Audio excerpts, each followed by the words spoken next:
नमस्ते दोस्तों।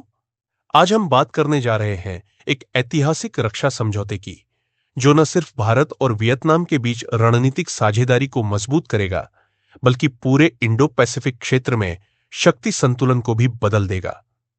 यह है $700 मिलियन की BrahMos supersonic cruise missile deal.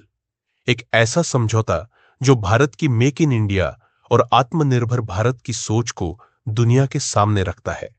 यह मिसाइल क्या खास है? ब्रह्मोस दुनिया की सबसे तेज क्रूज मिसाइल्स में से एक है, जो मैच 3 की रफ्तार से उड़ान भरती है। यह जमीन, हवा, समुद्र और पनडुब्बी हर जगह से लॉन्च की जा सकती है।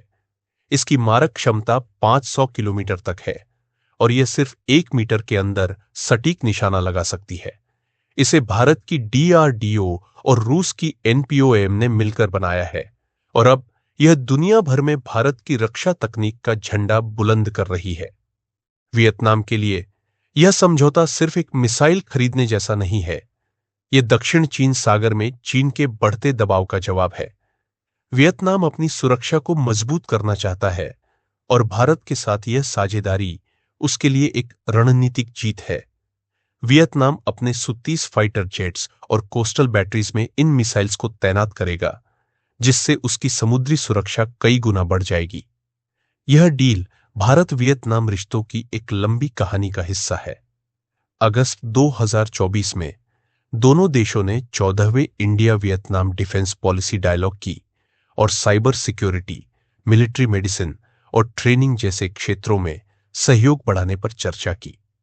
भारत अब वियतनाम को सिर्फ मिसाइल ही नहीं, बल्कि टेक्नोलॉजी ट्रांसफर और को प्रोडक्शन का ऑफर भी दे रहा है। यही नहीं, उत्तर प्रदेश के लखनऊ में ब्रह्मोस की नई मैन्युफैक्चरिंग यूनिट भारत की डिफेंस एक्सपोर्ट क्रांति का केंद्र बन रही है। ब्रह्मोस सिर्फ भारत और वियतनाम तक सीमित नहीं है। फिलीपींस पहले ही इसे खरीद चुका है और इंडोनेशिया, ब्राजील, यूएई जैसे 14 देश इस पर नजर गड़ाए बैठे हैं। यह मिसाइल भारत की डिफेंस डिप्लोमेसी का एक बड़ा हथियार बन गया है, जो इंडो पैसिफिक में चीन के प्रभुत्व को चुनौती देता है और रीजन में स्टेबिलिटी लाने का काम करता है। यह समझौता सिर्फ एक डील नहीं, बल्कि दोस्ती, आत्मविश्वास और आत्मनिर्भरता की मिसाल है।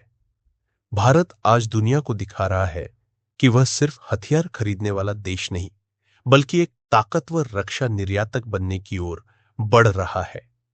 वियतनाम के साथ यह साझेदारी हिंद प्रशांत क्षेत्र में शांति और संतुलन बनाए रखने की दिशा में एक महत्वपूर्ण कदम है।